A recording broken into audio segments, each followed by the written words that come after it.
قرآن کھولتے ہی جو چیز سب سے پہلے ہمارے سامنے آتی ہے وہ ہے الحمدللہ۔ الحمدللہ کہنے والا انسان، اس کو معلوم ہونا چاہیے کہ میں کس کی تعریف کر رہا ہوں؟ اللہ رب العزت کی۔ جو انسان اللہ کی تعریف کرنا شروع کر دیتا ہے نا، وہ بندوں کی تعریفوں سے نکل آتا ہے۔ اللہ تعالیٰ سب سے پہلے انسان کو عزت نفس سکھا رہے ہیں کہ آپ کی عزت نفس کیا ہے۔ دوسرے انسانوں کے سامنے بلا وجہ کی تعریف کرنا، ان کے سامنے جھکنا نہیں ہے۔ آپ کو کیا کرنا ہے؟ اللہ کے ساتھ اپنا تعلق بنانا ہے اور اس کا شکر ادا کرنا ہے ہر حال میں۔ اگر آپ کے حالات اچھے نہیں چل رہے تب بھی اگر آپ کہیں گے الحمدللہ اور پورے دل کے ساتھ کہیں گے تو اللہ تعالیٰ کہیں گے کہ میں نے تو اس بندے کو فلاں آزمائش میں ڈالا ہوا ہے، یہ پھر بھی میرا شکر ادا کر رہا ہے۔ اللہ تعالیٰ کی رحمت جوش میں آتی ہے اور وہ اپنے بندے کو وہ ساری چیزوں سے نوازنا شروع کر دیتی ہیں جو اس کے پاس نہیں ہے، یا پھر اس کے حالات خراب چل رہے ہیں تو سنورنا شروع ہو جاتے ہیں۔ کیوں؟ کیونکہ الحمدللہ کہنا کلمہ شکر ہے اور ایک دعا ہے۔ تو آپ کو کیا سکھایا گیا؟ آپ کی عزت نفس آپ کے لیے بہت امپورٹنٹ ہے۔ آپ جس بھی چیز کی تعریف کر رہے ہیں وہ چیز تعریف کے قابل نہیں ہے۔ اگر کوئی چیز تعریف کے قابل ہے تو وہ اللہ رب العزت کی ذات ہے، اس کی تعریف کی جائے۔ اور ہاں، اگر آپ کسی بھی چیز کی تعریف کرتے ہیں تو وہ آپ اللہ تعالیٰ کی ہی تعریف کر رہے ہیں۔ کیوں؟ کیونکہ جس چیز کی تعریف کی جا رہی ہے وہ بنائی تو اللہ تعالیٰ نے ہے۔ جب ہر چیز کا بنانے والا وہ ہے تو پھر آپ اس کی تعریف کریں یا نہیں کریں، کسی کی بھی تعریف کر رہے ہیں تو وہ ڈائریکٹ اللہ سبحانہ و تعالیٰ کے پاس ہی جا رہی ہے، کیونکہ ہر چیز کا خالق تو وہی ہے۔ تو اللہ تعالیٰ کیا کہتے ہیں؟ یہ تمام جہان جو ہیں یہ میرے ہیں، اور یہاں پہ رہنے والی جتنی بھی مخلوقات ہیں وہ بھی پھر اللہ تعالیٰ کی ہوئیں۔ تو اگر آپ کو کسی چیز کی ضرورت ہے تو سب سے پہلے اس کے پاس جائیں جس کا یہ سارا کچھ ہے، جس نے یہ کائنات بنائی ہے۔ بندوں کے سامنے نہیں جھکنا۔ اگر وہ آپ کی بات نہیں مان رہے تو اٹس اوکے، کوئی پرابلم نہیں۔ آپ اس کے پاس جائیے جس نے ان بندوں کو پیدا کیا ہے، جس نے یہ کائنات بنائی ہے، جو یہاں کے معاملات کو آپ سے بہتر جانتا ہے۔ آپ کے معاملات اٹکے ہوئے ہیں، کوئی بات نہیں، اللہ تعالیٰ کے پاس جائیے، یہ سارے کے سارے اسی کے ہیں، وہ آپ کو وہ سب دے سکتا ہے جو اس کا ہے۔ تو آج کے بعد کس کا شکر ادا کریں گے، کس کی تعریف کریں گے اور کس کے پاس جائیں گے؟ صرف اور صرف اللہ رب العزت کے پاس، جو کہ رحمان بھی ہے، جو کہ رحیم بھی ہے۔ اس کی رحمت بہت وسیع ہے، یہاں تک کہ اس کے غصے کے اوپر بھی اس کی رحمت حاوی ہے۔ تو آپ نے کس کے پاس جانا ہے؟ جو رحم کرنے والا ہے اور پھر جو جزا کے دن کا مالک بھی ہے۔ اگر آپ کے ساتھ کسی نے کچھ کیا ہے یا پھر آپ کے کسی بھی طرح کے حالات میں کسی نے آپ کے ساتھ کیسا سلوک کیا ہے، وہ سب کچھ دیکھ رہا ہے، اور اس نے ایک دن ان ساری چیزوں کا بدلہ چکا دینا، چاہے تو وہ زندگی میں آپ کی زندگی میں چکا دے، چاہے تو وہ پھر آخرت میں چکا دے، یہ اس کی مرضی ہے۔ لیکن آپ نے امید کس سے رکھنی ہے؟ رب العالمین سے، ٹھیک ہے؟ ایاک نعبد و ایاک نستعین، اس میں ہر طرح کے شرک کی نفی خود انسان کر دیتا ہے کہ اللہ تعالیٰ میں صرف آپ کی عبادت کرتا ہوں، میں صرف آپ سے مدد مانگتا ہوں۔ تو جب بھی ہمیں کسی چیز سے، کسی انسان سے مدد کی ضرورت ہو تو ہم نے اس انسان کے سامنے سب سے پہلے نہیں جانا، ہم نے اس رب کے پاس جانا ہے جس نے اس انسان کے دل میں آپ کے لیے رحم ڈالا ہے۔ اگر اللہ تعالیٰ رحم نہیں ڈالیں گے تو آپ کے معاملات نہیں سنور سکتے۔ تو جب بھی آپ کو ضرورت ہو، آپ نے کیا کرنا ہے؟ سب سے پہلے اللہ سبحانہ و تعالیٰ کے پاس جانا ہے۔ ہم انسانوں کا مسئلہ یہ ہوتا ہے کہ جب بھی کوئی مشکل آتی ہے تو سب سے پہلے اس انسان کے پاس جاتے ہیں جس کے پاس اختیارات ہوتے ہیں، اور اس ٹائم ہمیں یہ یاد رکھنے کی ضرورت ہے کہ اس انسان کو اگر اس قابل بنایا گیا ہے، اس کے پاس یہ اختیارات ہیں، تو وہ کس نے دیے ہیں؟ اللہ سبحانہ و تعالیٰ نے دیے ہیں نا۔ تو ہم پھر سب سے پہلے اس کے پاس کیوں نہیں جاتے؟ ہم انسانوں کی طرف کیوں بھاگتے ہیں؟ تو ہم نے سب سے پہلا کام کیا کرنا ہے؟ اللہ تعالیٰ کی طرف جانا ہے۔ جب بھی کوئی مشکل پیش آتی ہے، وضو کرنا ہے، نماز پڑھنی ہے، 2 نفل پڑھنے ہیں۔ نبی کریم صلی اللہ علیہ وسلم سب سے پہلے اللہ تعالیٰ کے پاس جاتے تھے، سب سے پہلے وہاں جا کے نفل پڑھتے تھے، دعا مانگتے تھے۔ صحابہ کا بھی یہی طریقہ تھا۔ اس کے بعد اللہ تعالیٰ کی طرف سے ان کے لیے مدد خود بخود آ جاتی تھی۔ ایسا نہیں ہے کہ وہ کوشش نہیں کرتے تھے، نماز پڑھنا، وضو کرنا، دعا مانگنا ان کی کوشش ہی تو تھی، جس پر پھر اللہ تعالیٰ ان کو اجر دیتے ہیں۔ تو سب سے پہلے ہم نے کیا کرنا ہے، وضو کرنا ہے، حاجت کے 2 نفل پڑھنے ہیں اور اللہ تعالیٰ کے پاس جانا ہے اور بتانا ہے کہ ہمارے یہ معاملات یہاں پہ پھنسے ہوئے ہیں یا ہمیں اس چیز کی ضرورت ہے، تو ہمارے لیے راستہ بنا دیں۔ اس کے بعد آپ کوشش کرتے ہیں کسی انسان کے پاس جاتے ہیں تو یہ اللہ تعالیٰ کی طرف سے آپ کے لیے مدد ہوگی۔ تو آئندہ کس چیز کا خیال رکھنا ہے؟ عزت نفس کا۔ آپ کو جھکنا نہیں سکھایا گیا۔ آپ نے اگر کسی کے سامنے جھکنا ہے تو وہ صرف اور صرف الحمدللہ کہہ کے اللہ سبحانہ و تعالیٰ کے سامنے جھکنا ہے۔ الرحیم الرحمن سے آپ نے مدد مانگنی ہے۔ آپ نے جب اس چیز کی نفی کر دیا ہے کہ آپ صرف اور صرف اللہ تعالیٰ کی عبادت کرتے ہیں اور اللہ تعالیٰ سے مدد مانگتے ہیں، تو پھر سب سے پہلے وہی ساتھ آنی چاہیے۔ باقی جو انسان ہے وہ بعد کی بات ہے، وہ پہلے نہیں رہیں گے، ٹھیک ہے؟ اہدنا الصراط المستقیم، ہم اللہ تعالیٰ سے سیدھے راستے کی دعا مانگ رہے ہیں۔ یہ سیدھا راستہ کون سا ہے؟ ہدایت والا راستہ۔ یہ وہ راستہ ہے جس کے بارے میں شیطان نے بھی اللہ تعالیٰ سے ایک وعدہ کیا تھا کہ میں اس راستے کے اوپر بیٹھوں گا اور تیرے بندوں کو تیری طرف آنے سے بھٹکاؤں گا، ان کو طرح طرح کی خواہشات دلاؤں گا، گناہوں کو خوبصورت کر کے دکھاؤں گا اور وہ اس راستے پہ چل کے تیری طرف نہیں آ سکیں گے۔ تو پھر بدلے میں اللہ تعالیٰ نے بھی اس سے ایک وعدہ کیا تھا کہ جو میرے بندے ہوں گے وہ تیرے ہاتھ میں نہیں آئیں گے، تیری طرف وہی آئیں گے جن کی خواہشات گناہوں والی ہوں گی، جو کہ گناہوں کی طرف زیادہ مائل ہونے والے ہوں گے اور نیکی کی طرف ان کا رجحان کم ہوگا۔ تو ہمارے سامنے 2 طرح کے وعدے آتے ہیں، اس سیدھے راستے کی طرف بیٹھنے والے شیطان کا ایک وعدہ اور ایک اللہ تعالیٰ کا وعدہ، جو کہ اللہ تعالیٰ نے بہت مان کے ساتھ اپنے بندوں کے اوپر کیا تھا کہ جو میرے ہوں گے وہ تیرے نہیں ہو سکتے۔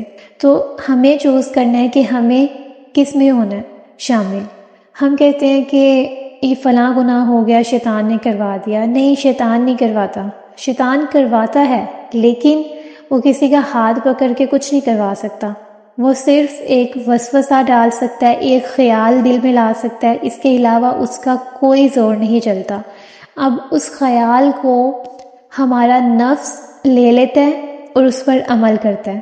2 طرح کے نفس ہوتے ہیں ہمارے، ایک وہ جو برائی کا حکم دیتا ہے اور ایک وہ جو اچھائی کا حکم دیتا ہے۔ اب دونوں میں سے وہی غالب آ سکتا ہے نا جس کی طرف ہم خود زیادہ مائل ہونا چاہیں گے۔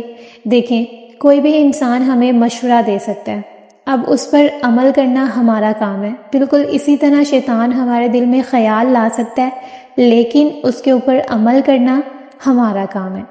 اسی طرح جب دونوں نفس سامنے سامنے آتے ہیں تو وہی نفس جیت جاتا ہے جس کی طرف ہم خود مائل ہونا چاہ رہے ہوتے ہیں۔ مثال کے طور پہ اگر ہم ایک نیکی کرتے ہیں تو ہمیں اس کے بعد دوسری نیکی کرنے کی توفیق ملتی ہے، اور اگر ہم ایک گناہ کرتے ہیں تو اس کے بعد ہمیں دوسرا گناہ کرنے کے لیے آسانی ہو جاتی ہے۔ کیوں؟ کیونکہ پہلا سٹیپ لینا ہمیشہ مشکل ہوتا ہے، لیکن جو آگے والے سٹیپ ہوتے ہیں وہ انسان خود بخود لیتا چلا جاتا ہے کیونکہ وہ اس راستے کی طرف چل پڑا ہوتا ہے، ٹھیک ہے؟ تو سب سے پہلے یہ سوچنا ہے کہ اچھائی والا راستہ یا برائی والا راستہ، اور پھر یہ بھی دیکھنا ہے کہ ہم اس راستے کی طرف کوشش کتنی کر رہے ہیں، ٹھیک ہے؟ ہمیشہ ایک کام کرنا ہمارے لیے مشکل ہوتا ہے اور ساتھ ہی جب اس کی توفیق مل جاتی ہے، چاہے وہ اچھائی کیا ہے چاہے وہ برائی کیا ہے، تو ساتھ ہی دوسرے سارے راستے جو ہیں، دوسرے سارے جو قدم ہیں وہ انسان خود بخود لینا سٹارٹ کر دیتا ہے۔ آج ایک نیکی کر کے دیکھ لیں، آپ کو دوسری نیکی کرنے کی طرف رجحان جائے گا، آپ کا دل چاہے گا کہ آپ کو دوسری نیکی بھی کرنی ہے۔ اور جب آپ کوئی چھوٹا گناہ کرتے ہیں تو پھر آپ سوچتے ہیں کوئی بات نہیں، یہ بھی کر لیتا ہوں، یہ بھی کر لیتا ہوں، اور یہ آہستہ آہستہ انسان چھوٹے سے بڑے کی طرف چلا جاتا ہے، ٹھیک ہے؟ بالکل اسی طرح سے جیسے چھوٹا بچہ پہلے چھوٹے چھوٹے ڈگمگا کے سٹیپس لیتا ہے لیکن بعد میں اس کے قدم جو ہیں وہ پختہ ہونا شروع ہو جاتے ہیں اور وہ صحیح سے چلنا سٹارٹ کر دیتا ہے۔ نیکی اور گناہ کی طرف آنا بھی بالکل ایسا ہی ہے۔ آگے ہم اللہ تعالیٰ سے یہی کہہ رہے ہیں کہ صراط الذین انعمت علیہم، یعنی پہلے اللہ تعالیٰ کو ہم نے بتایا کہ ہم نے سیدھے راستے کی طرف جانا ہے، اس کے بعد اب ہم یہ بھی بتا رہے ہیں کہ سیدھا راستہ کون سے والا؟ وہ والا جن کے اوپر اللہ تعالیٰ نے انعام کیے۔ اب انعام اللہ تعالیٰ نے کس کے اوپر کیا ہے؟ ہر اس انسان کے اوپر جس کو اللہ تعالیٰ نے ہدایت دے دیا ہے اور اس نے ہدایت کو تھام لیا ہے، ٹھیک ہے؟ ہدایت کا تھام لینا بھی انسان کے اختیار میں اللہ تعالیٰ نے دیا ہے۔ 2 راستے دکھا دیے نا، ایک غلط اور ایک صحیح۔ اب کس کو چوز کرنا ہے، یہ انسان کی ذمہ داری ہے۔ اللہ تعالیٰ نے اپنا اختیار انسان کو دیا اس معاملے میں کہ وہ کس کی طرف جاتا ہے، ٹھیک ہے؟ اب میں آپ کو کوئی چیز پکڑا رہی ہوں تو آپ کی مرضی ہے نا، آپ پکڑ لیں یا پھر اگنور کر دیں۔ تو ہدایت بھی بالکل اسی طرح سے اللہ تعالیٰ نے ہدایت کا راستہ دکھا دیا، اب انسان اس کو چوز کرتا ہے یا نہیں، یہ انسان کے اوپر ہے، ٹھیک ہے۔ تو اللہ تعالیٰ سے دعا مانگ رہے ہیں کہ کن لوگوں کا راستہ جن کے اوپر تو نے انعام کیا، انعام ہر اس شخص کے اوپر ہے جس کو ہدایت ملی اور اس نے پا لی۔ اب آپ کو چوز کرنا ہے کہ آپ کس کے اوپر ہیں، ہدایت والوں میں سے، انعام یافتہ میں سے، یا پھر آپ نے ابھی تک ہدایت کو نہیں اپنایا۔ آگے اللہ تعالیٰ سے کہہ رہے ہیں کہ ان لوگوں کے راستے پر نہیں چلانا جن کے اوپر تیرا غضب ہوا، غیر المغضوب علیہم، جن کے اوپر تیرا غصہ ہوا۔ اب اللہ تعالیٰ کا غصہ کس کے اوپر ہوا؟ حدیث میں یا پھر باقی جتنی بھی پچھلی روایات ہیں ان سے ہمیں پتہ چلتا ہے، قرآن سے ہمیں پتہ چلتا ہے کہ اللہ تعالیٰ کا غصہ یہود کے اوپر ہوا ہے۔ اب یہود میں ایسی کون سی اتنی برائی تھی کہ اللہ تعالیٰ کا غصہ ان کے اوپر ہوا؟ کیونکہ وہ شرک کرتے تھے، اور شرک کی معافی نہیں ہے، ٹھیک ہے۔ جب تک انسان اس کی معافی اپنی زندگی میں نہیں مانگ لیتا، اس کو قیامت والے دن اس پر معاف نہیں کیا جائے گا۔ باقی اللہ جس کو چاہیں گے معاف کر دیں گے سوائے شرک والے کو، ٹھیک ہے۔ تو یہود نے اللہ تعالیٰ کے ساتھ شرک کیا، اور سب سے بڑی غلطی ان کی دوسری یہ تھی کہ وہ نہ تو خود اللہ تعالیٰ کی طرف آتے تھے اور نہ ہی دوسروں کو آنے دیتے تھے۔ اب ہم خود کو دیکھتے ہیں، کیا ہم دوسروں کو اللہ تعالیٰ کی طرف لے کے جاتے ہیں یا اللہ تعالیٰ کی طرف جانے سے روکتے ہیں؟ یعنی ہمارا ہر وہ عمل جو کہ برائی والا ہے اور لوگ اس کو دیکھ رہے ہیں اور اس کو دیکھ کر اس پر عمل کرتے ہیں، یا پھر اس کو برا نہیں جانتے، تو اس چیز کا گناہ بھی ہمیں ہوگا۔ ہم گانے سن رہے ہیں، ہمیں پتہ ہے کہ اسلام میں سانگ سننا حرام ہے، اور سائنسٹیفکلی بھی اس کے بہت سارے جو نقصانات ہیں وہ ہمیں پتہ چلتے ہیں۔ تو جب ہمیں ایک چیز پتہ ہے کہ گانے سننا حرام ہے، لیکن ہم خود بھی سنیں گے اور ساتھ والے کو بھی سنائیں گے، یا پھر اونچی آواز میں لگا لیں گے کہ باقی عام دعوت ہے آپ کو، آپ بھی سنیے، کیوں نہیں سن رہے؟ تو یہ ساری چیزیں کس چیز میں آ جاتی ہیں؟ اللہ تعالیٰ کی طرف جانے سے روکنے میں۔ کیوں؟ کیونکہ آپ نے خود بھی سنا، دوسروں کو بھی سنایا۔ ایک تو آپ نے یہ نہیں ان سے کہا کہ گانے سننا حرام ہے اور اس کی طرف نہیں آنا، آپ نے روک دیا نا نیکی کرنے سے۔ اگر آپ کہہ دیتے تو ہو سکتا ہے کہ اس کے دل میں یہ بات آ جاتی، وقتی طور پہ ہی وہ بند کر دیتا، لیکن آپ نے نہیں کہا، ٹھیک ہے۔ تو اس کا گناہ کس کو ہو رہا ہے؟ آپ کو ہو رہا ہے، کیونکہ آپ نے خود بھی کیا اور دوسروں کو بھی اس کی طرف مائل کرنا چاہا۔ اگر نہیں بھی مائل کیا تو انکنڈیشنلی آپ نے ان کے ذہن میں یہ چیز پہنچا دیا ہے کہ اٹس اے نارمل تھنگ، آپ سن سکتے ہو گانے، ٹھیک ہے۔ اسی طرح دوسری جتنی بھی چیزیں آپ ان کو لے سکتے ہیں، جو چیز اللہ تعالیٰ کی ماننے سے انکار کروا رہی ہے یا روک رہی ہے، اس میں آپ ذمہ دار ہیں، ٹھیک ہے۔ آگے وَلَا ضَالِّينَ، اور نہ ہی گمراہوں کا۔ اب یہ گمراہ کون سے ہیں؟ حدیث کے مطابق اور قرآن کے مطابق یہ وہ لوگ ہیں، تفاسیر جنہوں نے لکھی ان کے مطابق یہ عیسائی ہیں۔ عیسائی بہت نیک، بہت نرم دل لوگ ہوا کرتے تھے، ٹھیک ہے۔